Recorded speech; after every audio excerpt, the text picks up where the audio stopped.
1941 హుగ్లీ నదీ తీరం, వంగదేశపు రాజధాని కోల్కతా నగరం. అక్కడి చౌరంఘీ లేన్లో నడుస్తున్న ఓ యువకుడిని పైన ప్రచండ భానుడు, లోన ఆకలి మంటలు. అయినా ఆ యువకుడు ముందుకే సాగిపోతున్నాడు. ఏదో కర్తవ్యంతో, ఏవో శక్తులు నడిపించినట్లు మునుముందుకే అతని అడుగులు. విశాఖపట్టణంలో ఉన్న కుటుంబ స్థితిగతులు అతని కళ్ల ముందు దోబూచులాడుతున్నాయి. గతించిన తండ్రి, నిస్సహాయురాలైన తల్లి, ఆదుకునే దిక్కులేదు. పెద్ద కుటుంబం. తను అందిరాకపోతే పస్తులే శరణ్యం. చేతిలో ఎంఏ డిగ్రీ, జేబులో నిండుకున్న కాసులు, మనసంతా ఉద్యోగపు ఊసులు, కళ్ల నిండా కోటి ఆశలు. మిలిటరీ సర్వే విభాగంలో పిలుపుతో మౌఖిక పరీక్షకు హాజరయ్యాడు. ఆ పరీక్షలో అన్నింటా ప్రథముడిగా నిలిచాడు. కాని వయసు తక్కువైందన్న ఒకే ఒక్క చిన్న నిబంధన అతడి ఉత్సాహాన్ని నిలువున నీరుగార్చింది. నిరాశ నిస్పృహల్లో ఉన్న అతడికి అక్కడ పరిచయమైన మిత్రుడిచ్చిన సలహా తిరిగి ఆశలు రేపింది. ఫలితంగా ఆ యువకుడు ఇండియన్ స్టాటిస్టికల్ ఇన్స్టిట్యూట్లో ఏడాది చదువుకు దరఖాస్తు పడేశాడు. ఆ దరఖాస్తే అతని జీవితానికి గెలుపయింది. ఈ దేశాభివృద్ధికి మేలుమలుపయింది. ఆ మహనీయుడు మరెవరో కాదు, అంకెలే కలిమిగా చెలిమి చేసినవాడు, గణాంక శాస్త్రానికి ఓ రూపును, పరిశోధనలకు ఊపును ఇచ్చిన దార్శనికుడు. ప్రపంచ గణాంక చిత్రపటంలో భారత కీర్తి పతాక, తెలుగు తేజం సిఆర్ రావు, కల్యంపూడి రాధాకృష్ణారావు.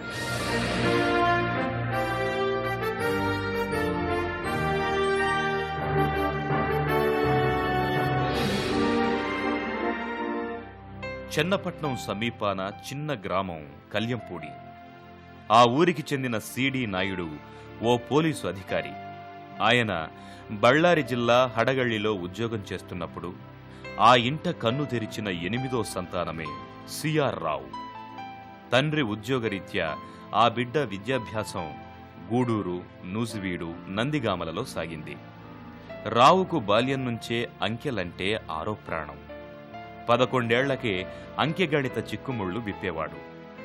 అతడి ప్రతిభకు మెచ్చిన తండ్రి ప్రాబ్లమ్స్ ఫర్ లీలావతి అనే గణిత పుస్తకం బహుమతిగా ఇచ్చారు. మా ఫాదర్ ఏమో రామానుజం అటువంటి వాళ్ళు ఉన్నారు కదా, మ్యాథమెటిక్స్లో బాగా పనిచేసిన వాళ్ళు, వాళ్ళ గురించి చెప్తూ ఉండేవారు. అదే కొన్నాళ్ళు అయిన తర్వాత లీలావతి గణితం అనే ఒక పుస్తకం ఉంది. ఆ పుస్తకంలో నుంచి మా ఫాదర్ ఏమో నువ్వు కూడా ఆ లెక్కలన్నీ చేయమని చెప్పేవారు. సో అట్లా వచ్చిందనమాట ఇంట్రెస్ట్ ఇన్ మ్యాథమెటిక్స్. తల్లి అహరహం మేల్కొని బిడ్డడిని చదివించేది. ఆమె శ్రమైక తత్వం, తండ్రి అధ్యయన గుణం అతడికి అలవడ్డాయి. తన బిడ్డ గణిత శాస్త్రంలో పీహెచ్డీ చేసి అధ్యాపకుడు కావాలన్నది తండ్రి సిడి నాయుడి అభిమతం.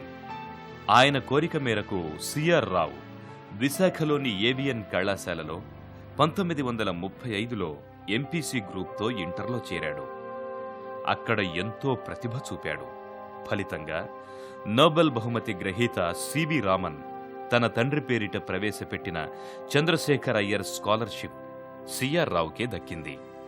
ఆ ఉపకార వేతనం ఆర్థికంగా ఆసరా ఇవ్వడమే కాకుండా అతనిలో ఎంతో ఆత్మవిశ్వాసాన్ని నింపింది. 1937లో ఇంటర్ పూర్తి చేసిన సిఆర్ రావు 1940లో గణితంతో బిఏ ఆనర్స్ చేశాడు. అంతలో హఠాత్తుగా తండ్రి మరణం ఆయన్ని కోలుకోని దెబ్బతీసింది. అంత విషాదంలో కూడా ఆంధ్ర విశ్వవిద్యాలయం నుంచి ఎంఏ ప్రథమ శ్రేణిలో ఉత్తీర్ణులయ్యారు. తరువాత అక్కడే పరిశోధనకు గాను ఫెలోషిప్ కోసం సిఆర్ రావు తీవ్రంగా ప్రయత్నించారు. కొన్ని కారణాలు చూపిన వర్సిటీ ఆ దరఖాస్తును తోసిపుచ్చింది. తండ్రి గతించిన పిమ్మట అందుతున్న పింఛను నామమాత్రంగా ఉంది. కుటుంబ అవసరాలకు అది ఏ మూలకు చాలని పరిస్థితి.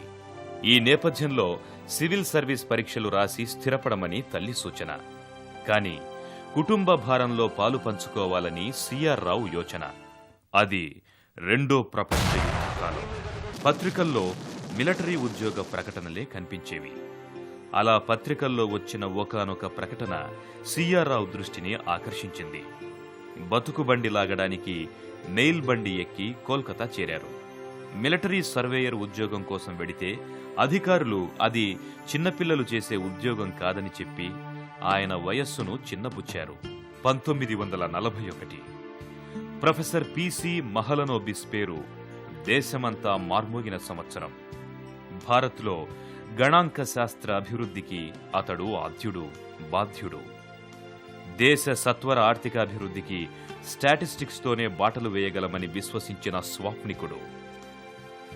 కోల్కతా ప్రెసిడెన్సీ కళాశాలలో ఆయన ఇండియన్ స్టాటిస్టికల్ ఇన్స్టిట్యూట్ను ప్రారంభించాడు.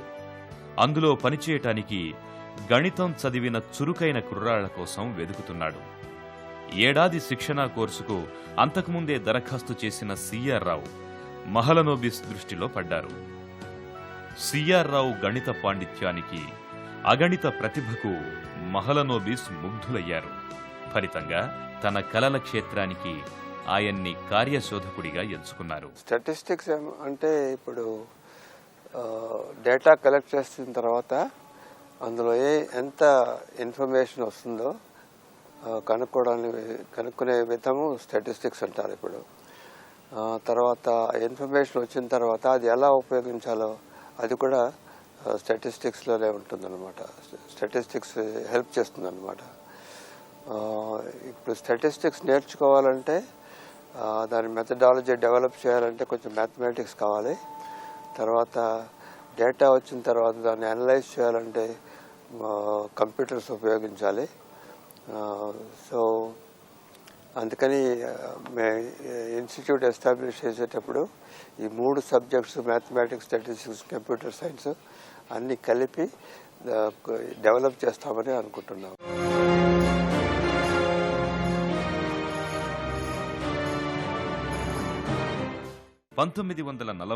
లో కోల్కతా విశ్వవిద్యాలయం ఓ సంచలన నిర్ణయం తీసుకుంది. భారత్లో తొలిసారిగా స్టాటిస్టిక్స్లో పోస్ట్ గ్రాడ్యుయేషన్ కోర్సు ప్రవేశపెట్టింది. మహలనోబిస్ సూచన మేరకు సిఆర్ రావు అక్కడ ప్రథమ బ్యాచ్లో చేరి 1943లో ఎంఏ చేశారు. అంతేకాదు, డిస్టింక్షన్ సాధించారు. నాటి ఆయన అత్యధిక మార్కుల రికార్డును నేటికీ ఎవ్వరూ అధిగమించలేకపోయారు. అనంతరం సిఆర్ రావు మహలనోబిస్ వద్ద నెలకు ₹75 వేతనంతో టెక్నికల్ అప్రెంటిస్గా ఉద్యోగ పర్వం ప్రారంభించారు. మరోవైపు కోల్కతా విశ్వవిద్యాలయం సైతం ₹100 వేతనంపై స్వల్పకాలికంగా పనిచూపింది. 1943లోనే రావు స్టాటిస్టికల్ ఇన్స్టిట్యూట్లో స్థిరమైన ఉద్యోగం పొందారు. ఆ సంవత్సరమే సిఆర్ రావు రాసిన సిద్ధాంత వ్యాసాలకు గుర్తింపే కాకుండా బహుళ ప్రాచుర్యం కూడా లభించింది. స్టాటిస్టికల్ ఇన్స్టిట్యూట్ ప్రచురించే అకాడమిక్ పత్రిక సాంఖ్యలో ఆయన వ్యాసాలు ప్రచురితమయ్యాయి. 1946 కేంబ్రిడ్జ్ యూనివర్సిటీలోని మ్యూజియం ఆఫ్ ఆర్కియాలజీ నుంచి మహలనోబిస్కు ఓ వర్తమానం అందింది. ఆఫ్రికా పురాతన సమాధుల నుంచి సేకరించిన పుర్రెలు, మానవ అస్థిపంజరాల కాల నిర్ధారణకు 2 పంపించాలంటూ స్టాటిస్టికల్ ఇన్స్టిట్యూట్కు అందిన అభ్యర్థన అది. మహలనోబిస్ అప్పుడు గణాంక నిపుణుడు సిఆర్ రావును, ఆంథ్రోపాలజీ నిపుణుడు ముఖర్జీని పంపించారు. కేంబ్రిడ్జ్ యూనివర్సిటీ వాళ్ళు ఆఫ్రికా వెళ్ళి ఓల్డ్ స్కెలిటన్స్ తీసుకొని వచ్చారు. అది ఎలా అనలైజ్ చేయాలి, 800 years బ్యాక్ ఓల్డ్ స్కెలిటన్స్, అది వాళ్లకు ఇప్పుడు అక్కడ ఉన్న వాళ్ళకి ఏమైనా సంబంధం ఉందా అని కనుక్కోవాలని వాళ్ళు రీసెర్చ్ చేస్తారని తీసుకొచ్చారు ఆ బోన్స్ని. వాళ్ళకి ఎలా డేటా అనలైజ్ చేయాలో తెలియలేదు. మేము కలకత్తాలో మెథడ్ డెవలప్ చేసాం, అటువంటి మెథడ్స్. అందుకని నన్ను ఇన్వైట్ చేశారు కేంబ్రిడ్జ్ యూనివర్సిటీ వాళ్ళు. అక్కడ పోయి 2 years జాబ్ తీసుకున్నారు కేంబ్రిడ్జ్ యూనివర్సిటీలో to work on this old skeletons from Africa. సంఖ్యాశాస్త్ర పితామహుడు ఫిషర్ నేతృత్వంలోనే పరిశోధన సాగించే అదృష్టం ఆయనకు దక్కింది. ఆ అదృష్టం కూడా మహలనోబిస్ చదివిన కింగ్స్ కళాశాలలోనే. Statistical problems of biological classification అనే అంశాన్ని రావు పరిశోధనకు ఎంచుకున్నారు. ఆయనకు పిహెచ్డి గైడ్గా వ్యవహరించడానికి ఫిషర్ ఓ మెలిక పెట్టాడు. జన్యుశాస్త్ర ప్రయోగశాలలో క్రోమోజోమ్స్ను గుర్తించే పనిలో ఆయనకి సాయపడాలి. అది షరతైన సిఆర్ రావుకి మ్యాథమెటికల్ జెనెటిక్స్ పై అవగాహన పదునెక్కించడానికి దోహదపడింది. పగటివేళ మ్యూజియం, రాత్రి ఫిషర్ పరిశోధనాలయం. రావుకు క్షణం తీరికలేదు. పిహెచ్డి పూర్తయింది 1948. తన 29వ ఏట సిఆర్ రావు కేంబ్రిడ్జ్ నుంచి స్వదేశానికి తిరిగి వచ్చారు. ఆ ఏడాదే ఈ గణాంక శాస్త్రవేత్త జీవితంలో ప్రియాంకం. నెల్లూరు జిల్లా ఉదయగిరికి చెందిన బంధువుల అమ్మాయి భార్గవీరావు సిఆర్ రావు జీవితంలో ప్రవేశించారు. అదే ఏడాది ఓ గమ్మత్తు కూడా జరిగింది. మరో అవకాశం కోరి వరించింది. బ్యాంకాక్ ఐక్యరాజ్య సమితి అనుబంధ కార్యాలయంలో ఉన్నతోద్యోగానికి ఆహ్వానం వచ్చింది. అయినా సిఆర్ రావు ఆకర్షణలకు లొంగలేదు. స్టాటిస్టికల్ ఇన్స్టిట్యూట్లోనే కొనసాగాలన్న తన మనోభీష్టాన్ని మహలనోబిస్కు చెవినవేశారు. సిఆర్ రావుకు అప్పుడు ఇండస్ట్రీస్ ఎక్కువ లేదు ఇండియాలో. 1941, 42, 45లో ఈ సెకండ్ 5-year ప్లాన్లో ఇండస్ట్రీకి ఎక్కువ స్ట్రెస్ చేయాలని పెట్టి develop some plans for the government. That's the beginning of industrialisation of India. 1953-54లోనే సిఆర్ రావుకు ఇల్లినాయిస్ యూనివర్సిటీ విజిటింగ్ ప్రొఫెసర్గా పనిచేసే అవకాశం దక్కింది. అక్కడి డిజిటల్ కంప్యూటర్ పరిజ్ఞానాన్ని భారతీయ గణాంక సంస్థలో ప్రవేశపెట్టడానికి కృషి చేశారు. అనంతరం 1962లో ఆయన స్టాన్ఫోర్డ్ వర్సిటీలో అదే గౌరవాన్ని పొందారు. పరిశోధనలను శ్వాసిస్తూనే 25 ఏళ్ల గణాంక శాస్త్ర అభివృద్ధి పరిణామ క్రమాన్ని అక్షరబద్ధం చేస్తూ 1965లో రావు ఓ పుస్తకం రాశారు. Linear statistical inference and its applications శీర్షికతో వెలువడిన ఆ పుస్తకానికి నేటికీ ఆదరణ తగ్గలేదు. ఇక సిఆర్ రావు పరిశోధన విషయానికొస్తే ఆయన ప్రతిపాదించిన సిద్ధాంతాలు వివిధ రంగాల్లో సంక్లిష్ట సమస్యల పరిష్కారానికి నేటికీ దోహదం చేస్తున్నాయి. ఆయన అనేక పద్ధతుల్లో సేకరించిన డేటాలో నమూనాలను తీసుకుని చేసే శాస్త్రీయ విశ్లేషణ, తద్వారా విశ్వసనీయత నిర్ధారణే క్రేమర్ రావ్ ఇన్ఈక్వాలిటీ. ఈ సిద్ధాంతాన్ని ప్రస్తుతం క్వాంటం ఫిజిక్స్లో ఉపయోగిస్తున్నారు. ఇక శాస్త్రబద్ధ అంచనాల కోసం ఉపయోగపడే సిద్ధాంతం రావ్ బ్లాక్ వెలైజేషన్. చంద్రుని దూరాన్ని ప్రత్యక్షంగా కొలవడం అసాధ్యం. ఇటువంటి సంక్లిష్ట పరిస్థితుల్లో శాస్త్రవేత్తలు రావ్ బ్లాక్ వెలైజేషన్ పద్ధతిలో స్టాటిస్టిక్స్ను ఉపయోగించుకుంటారు. సిఆర్ రావు రూపొందించిన గణాంకాలు ఇంజనీరింగ్ విభాగాల్లో దేశ రక్షణకు ఇప్పటికీ ఎంతగానో సాయపడుతున్నాయి.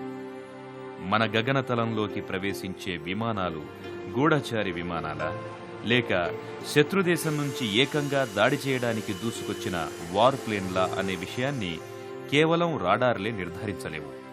సిగ్నల్ పంపిణీని విశ్లేషించిన మీదట అది ఏ రకమైన స్పేస్ క్రాఫ్టో నిర్ధారిస్తారు. ఏ దిశగా పోతుందో కనిపెడతారు. అక్కడక్కడ సిఆర్ రావు రూపొందించిన గణాంక పద్ధతులు ఇందుకు ఉపయోగపడుతున్నాయి. స్టాటిస్టిక్స్ ఉంటే they can do better research in all other sciences. మొదట స్టాటిస్టిక్స్ అప్లికేషన్ ఆంథ్రపాలజీ కదా, అది బయోమెట్రిక్స్ అన్నమాట. దాని తర్వాత ఎకనామిక్స్, జెనెటిక్స్, వీటిల్లో స్టాటిస్టిక్స్ ఉపయోగించి రీసెర్చ్ చేసేవాడిని. తర్వాత అమెరికాకు వెళ్ళినప్పుడు యునైటెడ్ స్టేట్స్ ఆర్మీ వాళ్ళు కొన్ని ప్రాబ్లమ్స్ మీద వర్క్ చేయమన్నారు. ఇప్పుడు స్పై ప్లేన్స్ పంపిస్తారు చూడండి, మనం చూడలేము కాదు, సిగ్నల్స్ పంపించి దానివల్ల కనుక్కోవాలి ఎన్ని స్పై ప్లేన్స్ పోతున్నాయి, ఏ డైరెక్షన్లో పోతుందని. సో దాని మీద స్టాటిస్టిక్స్ ఉపయోగించి వాళ్ళకు ఒక రిపోర్ట్ ఇచ్చారనమాట. How to detect spy planes and how many spy planes are flying, ఎలా వెళ్తున్నది planes, because they have to shoot చేయాలి కదా. సో ఏ డైరెక్షన్లో పోతున్నది అవన్నీ కనుక్కోవడానికి స్టాటిస్టిక్స్ చాలా బాగా ఉపయోగపడుతుంది.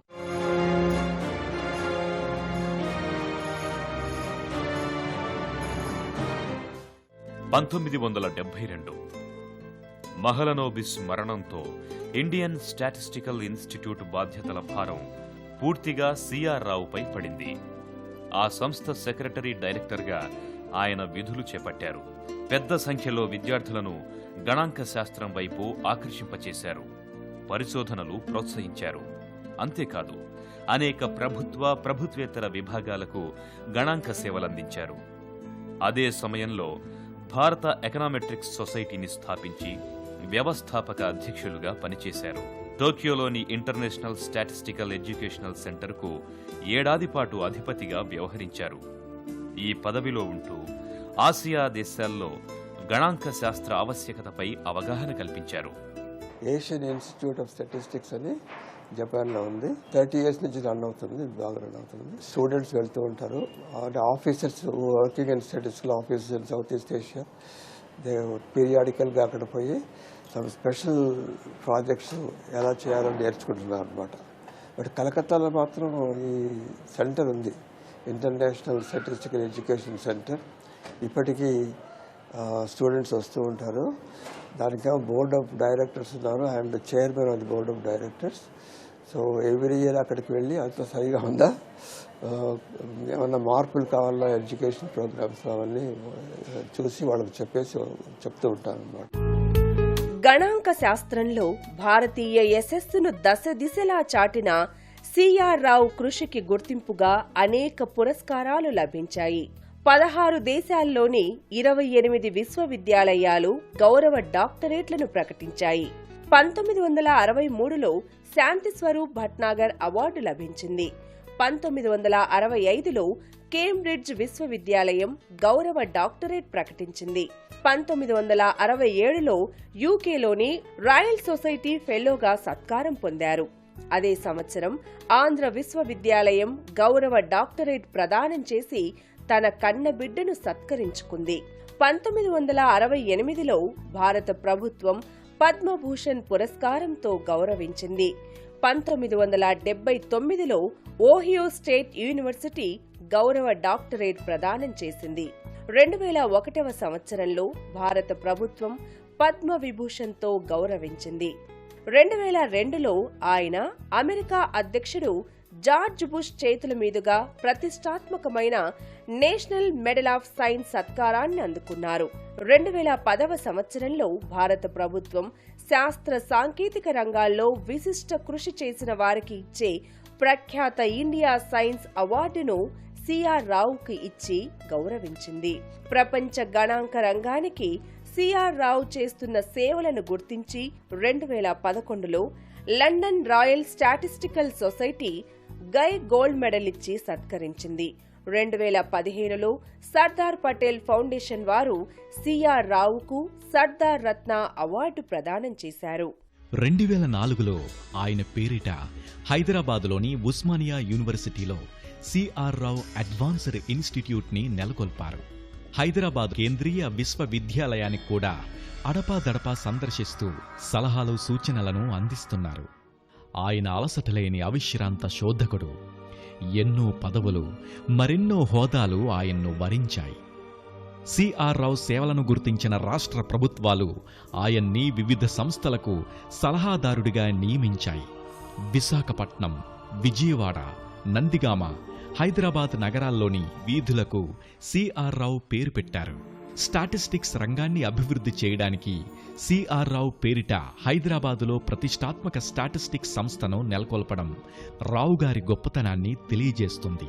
హైదరాబాదులో ఉన్న advanced institute of mathematics, statistics and computer సైన్స్లో సిఆర్ రావు కుమార్తె తేజస్విని రావు రూపకల్పన చేసిన సిఆర్ రావు గ్యాలరీ ప్రజల సందర్శనార్థం స్థాపించారు. అంతులేని జిజ్ఞాసకు వయస్సుతో పనిలేదు. ఆయన నిత్య విద్యార్థి, నిరంతర పరిశోధకుడు. ఆయన 2019 సెప్టెంబర్ 10న తాను 100 వసంతాలు జన్మదినాన్ని జరుపుకోనున్నాడు. ఆయన తన ఆచార్య ప్రస్థానంలో ఇంతవరకు 400 పరిశోధన పత్రాలు సమర్పించారు. 50 మంది PhD విద్యార్థులకు గైడ్గా వ్యవహరించారు. అయినా అలసటలేని అవిశ్రాంత శోధకుడు. ఎన్నో పదవులు, మరెన్నో హోదాలు ఆయన్ను వరించాయి.